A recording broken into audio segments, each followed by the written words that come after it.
Assalamualaikum warahmatullahi wabarakatuh. Selamat pagi, salam sejahtera untuk kita semuanya.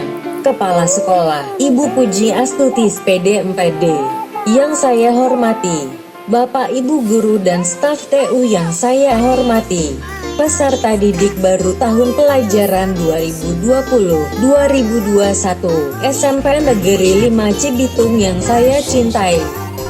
Pertama-tama marilah kita panjatkan puji dan syukur kehadirat Allah Subhanahu wa Ta'ala yang telah memberikan rahmat dan hidayahnya kepada kita semua, sehingga kita dapat melaksanakan kegiatan masa pengenalan lingkungan sekolah atau MPLS secara daring atau online. Sholawat serta salam marilah kita haturkan kepada junjungan kita Nabi besar Muhammad Sallallahu Alaihi Wasallam. Semoga kita mendapat syafaat beliau di. Sholawat serta salam marilah kita haturkan kepada junjungan kita Nabi besar Muhammad Sallallahu Alaihi Wasallam. Semoga kita mendapat syafaat beliau di akhir zaman nanti. Amin amin ya robbal alamin.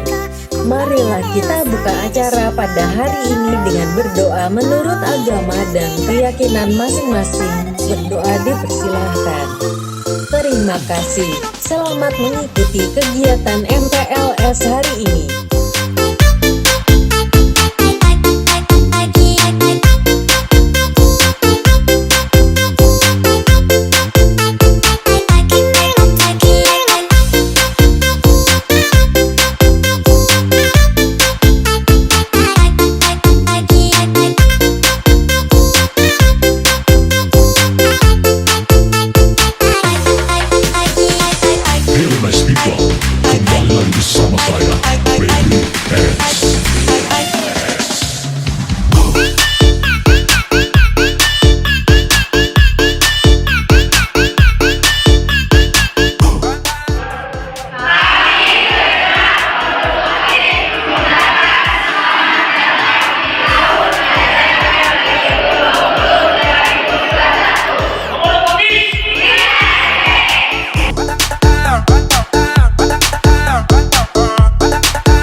Bagaimana kabarnya kawan-kawan semua serta didik baru serta MPLS 2020-2021?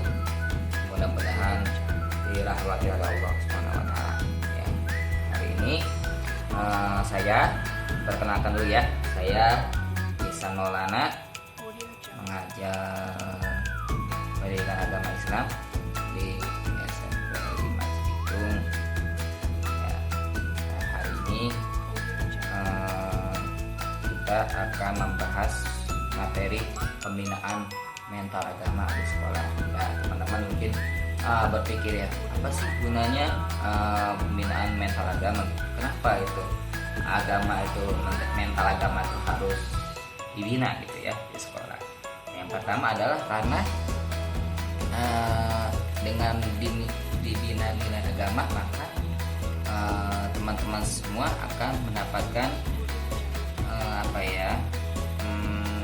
pendidikan moral, ya, mengetahui apa yang baik, apa yang buruk, ya, mempunyai akhlak yang baik misalnya kan.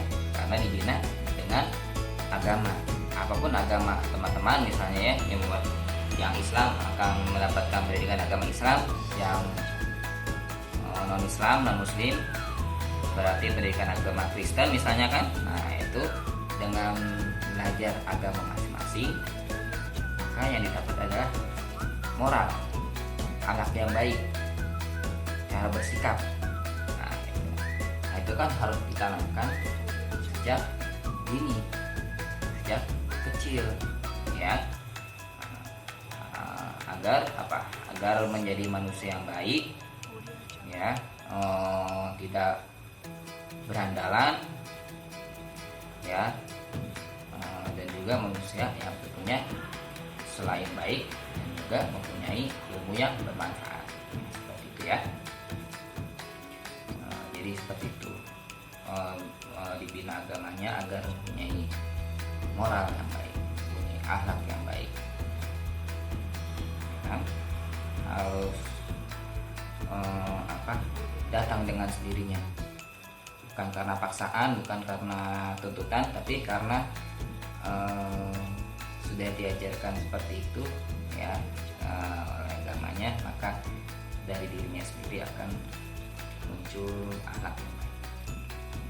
Nah karena itu di sekolah diajarkan pendidikan agama ya. Nah masalahnya adalah dalam pendidikan agama itu terkadang anak-anak usia kalian ya itu merasa bosan dengan pendidikan agama ya. Terutama misalnya kayak saya misalnya ya, pendidik agama mengajarkan misalnya apa gitu ya, misalnya pendidikan agama Islam mengajarkan tentang sopan santun, tentang apa, tapi kadang-kadang juga ada hafalan misalnya gitu kan, misalnya terus apa sesuatu hal gitu ya, baca tulis Al-Quran misalnya. Nah, kadang-kadang merasa bosan gitu ya, pengennya mah apa gitu ya, lebih senangnya nonton TV misalnya gitu ya daripada mengaji kan. Misalnya nonton TV atau main game. Nah itu sebenarnya kebanyakan adalah pendidikan agama itu seperti itu ya. Jadi karena tidak dibiasakan, seakan-akan tuh belajar agama tuh wah membosankan, bikin ngantuk gitu ya. Dan juga misalnya apalagi agama Islam gitu, misalnya wah ada hafalannya misalnya, Pak Islam nih kalau ngajar ada hafalannya misalnya. Sebenarnya nggak usah kayak gitu juga, karena misalnya harus ditanamkan sejak dini kalau belajar agama itu adalah untuk kepentingan diri kita sendiri ya.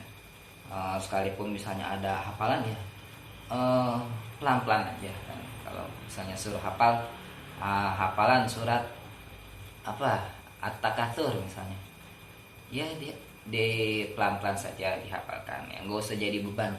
Justru karena jadi beban itu jadi seakan-akan membosankan gitu. Pelajaran agama nih bakalan ada hafalannya, jadi nggak usah dibawa membosankan. Yang penting pelan-pelan aja, seperti hafalan tuh kalau misalnya kita sekali dua kali pasti nggak hafal, tapi kalau sudah diulang berkali-kali pasti insya Allah hafal ya. Kayak di pesantren-pesantren kan pasti disuruh hafalan sekali baca, kamu baca biasanya gitu kan. Nah itu terus belum hafal pasti sekali, baca sekali pasti belum hafal. Begitu dua kali udah agak lancar nih bacanya gitu kan.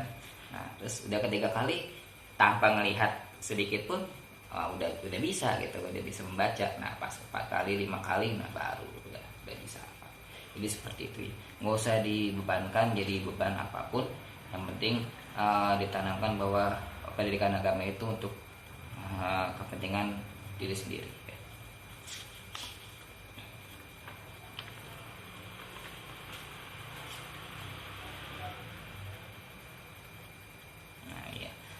Jadi itu juga pentingnya pendidikan agama, karena apapun kalian cita-citanya misalnya ya, jadi apapun kalian nanti ke depannya, kalian harus punya bekal agama gitu. Oke.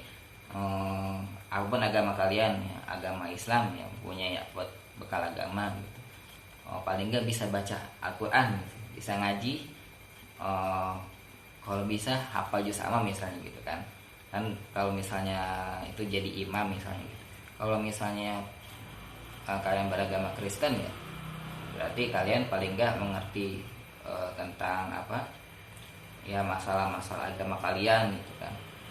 Apapun ya kalian cita-citakan, mau jadi insinyur, mau jadi guru, mau jadi apapun, nah itu mesti punya paling nggak sedikit tahu tentang agama ya. Ya jangan sampai punya cita-cita jadi preman. Nah, jangan sampai ya. Belakangan ini banyak banget apa ya, kayak kemarin saya ke pasar, lewat pasar induk kan, melihat ada preman gitu ya. Nah, itu udah telanjang dada, banyak tatonya gitu.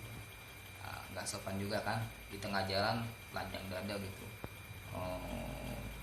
petantang petenteng misalnya gitu. Itu tangannya apa, jadilah manusia yang beradab, yang punya ilmu dan punya akhlak. Bukan hanya punya ilmu saja. Kalau punya ilmu saja nggak berguna ilmunya kalau kalian tidak beradab gitu kan.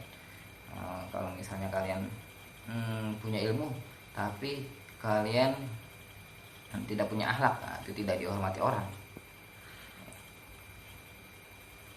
Nah, jadi punya ilmu harus diimbangi dengan mempunyai akhlak yang baik.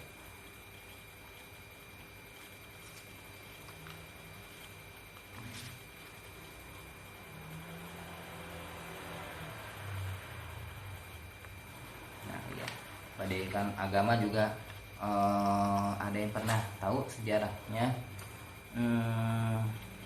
apa ya, sejarah waktu dinasti Han di Cina runtuh. Nah, itu ketika terjadi runtuhnya dinasti itu, hal yang pertama yang dipikirkan orang ya, saat itu dinasti Han runtuh dan kacau balau negeri ya. Nah, itu beberapa orang tuh berpikir bagaimana caranya ini agar apa ya, keamanan gitu ya, dan juga ketertiban tuh ada lagi gitu. Karena kacau balau itu, terpecah belah gitu kan negerinya.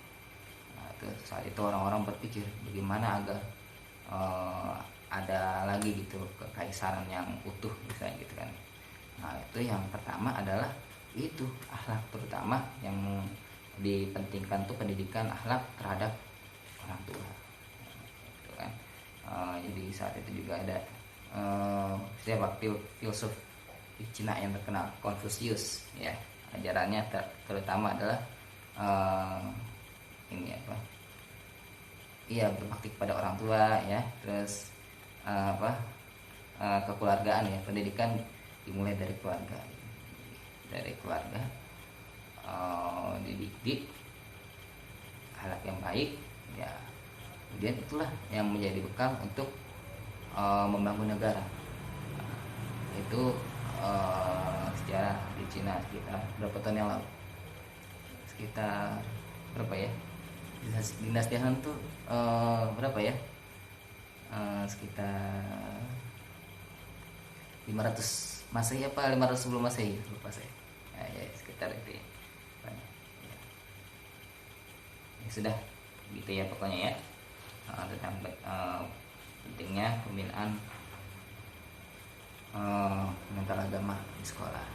Jadi di sekolah penting makanya untuk dididik agamanya. Bukan hanya di sekolah, kalian kalau misalnya itu bisa aja misalnya masuk pesantren. Kalau pesantren lebih dalam lagi gitu. Kalian belajar bahasa Arab gitu.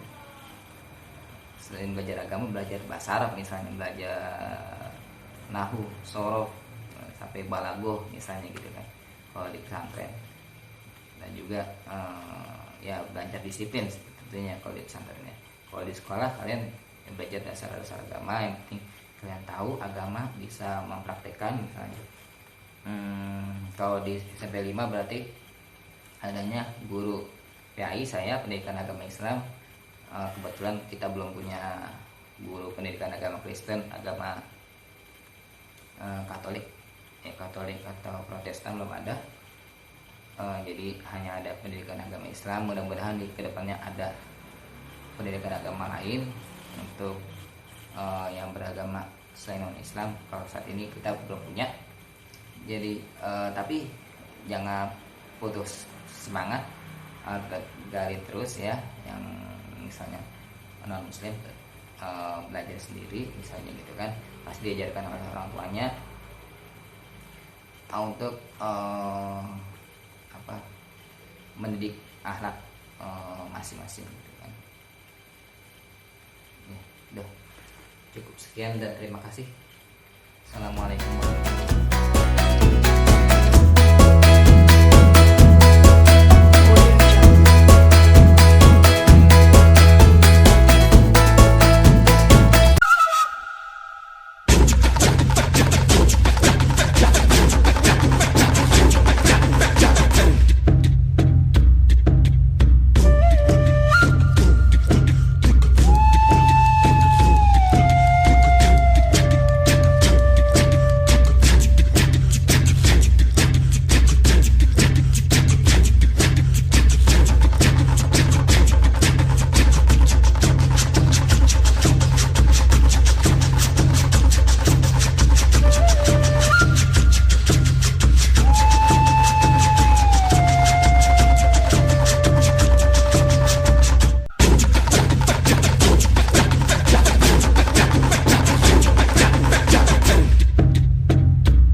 Perkenalkan, nama saya Dewi Narsa Fitri, kalian bisa panggil saya Ibu Fitri. Saya lulusan dari Universitas Muhammadiyah Profesor Dr. Hamka, jurusan Pendidikan Bahasa dan Sastra Indonesia. Di sini, saya akan memberikan materi mengenai pramuka. Pasti kalian sudah tidak asing dong dengan kata pramuka. Tapi, sebelum materi dilanjut, kalian harus memperhatikan dan menyimak video ini.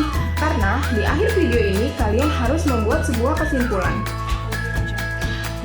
Pramuka merupakan singkatan dari Praja Muda Karana yang memiliki arti orang muda yang suka berkarya.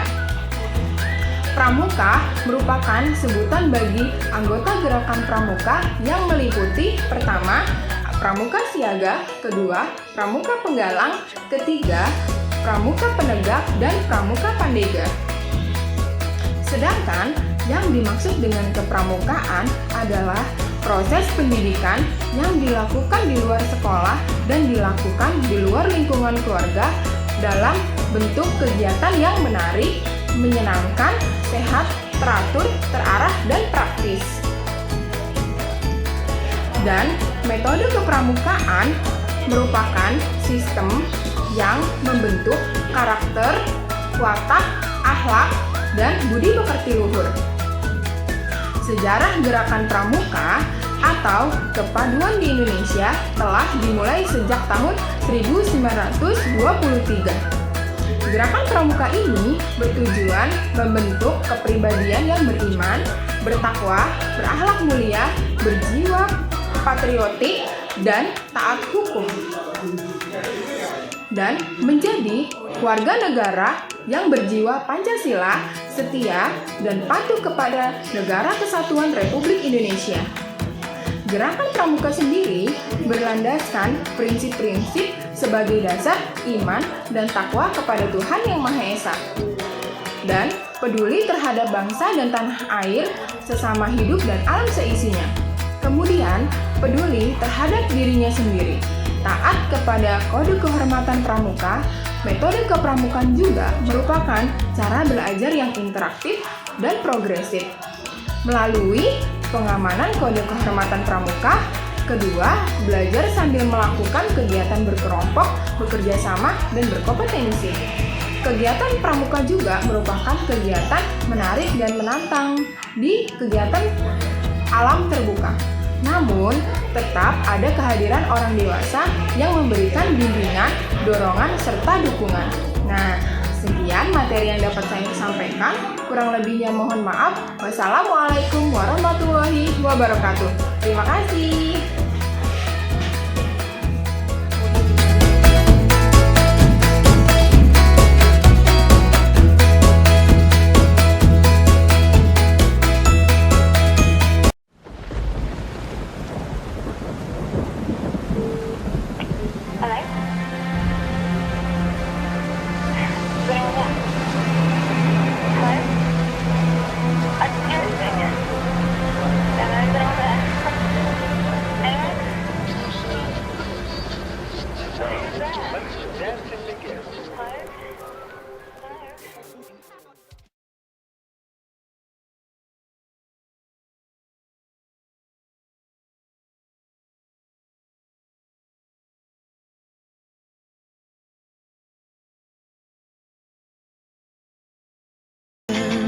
Get my heart beating. Don't worry, it's safe right here in my arms. As the world falls apart around us, all we can do is hold on, hold on.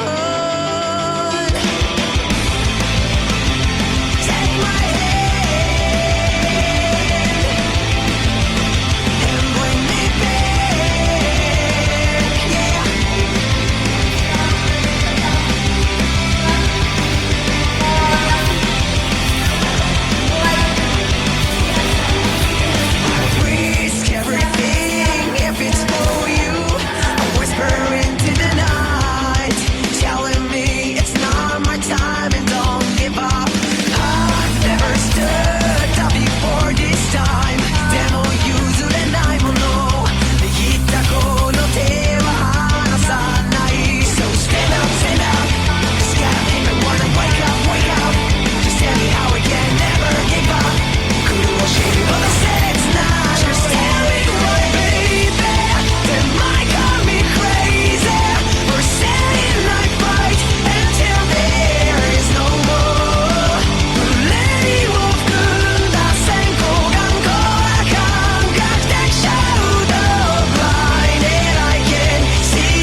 ければこぼれ落ちそうで失うものなどなかった日々の惰性を捨てて君を Just tell me why baby That might drive me crazy Or say it right words and tell me there is no more Lay on 打線こがんこらかんかきたくしゃう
Siap, mulai.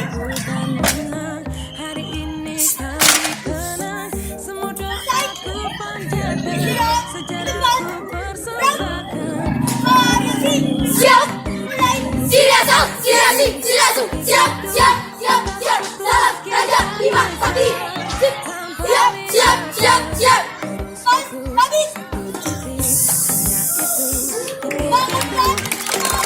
Bangun.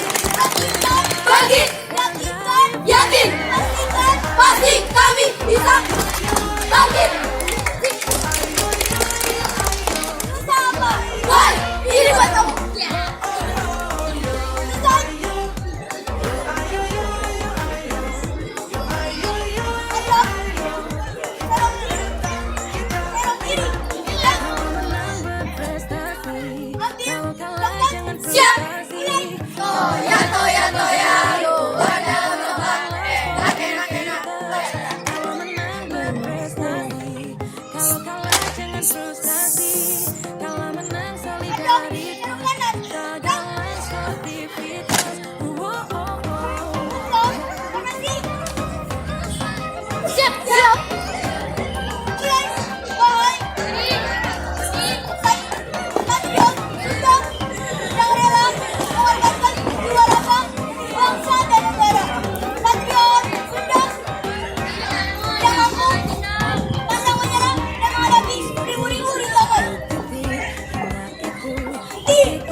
Setelah kalian menyaksikan tayangan kegiatan MPLS, coba ungkapkan pendapat Anda. Apa saja yang seharusnya dipatuhi di sekolah dan tentukan sanksi atau hukuman apa yang sesuai untuk efek jera pelanggar peraturan supaya tidak mengulangi kesalahan yang sama. Buat sebanyak-banyaknya di buku MPLS Anda, dan jika sudah, foto dan kirimkan ke wali kelas Anda. Terima kasih. Selesai sudah semua rangkaian MPLS. Terima kasih telah hadir untuk menyaksikan tayangan kegiatan MPLS. Sampai jumpa kembali di SMP Negeri 5 Cibitung. Saya Mbak Google undur diri. Terima kasih. Wassalamualaikum warahmatullahi wabarakatuh.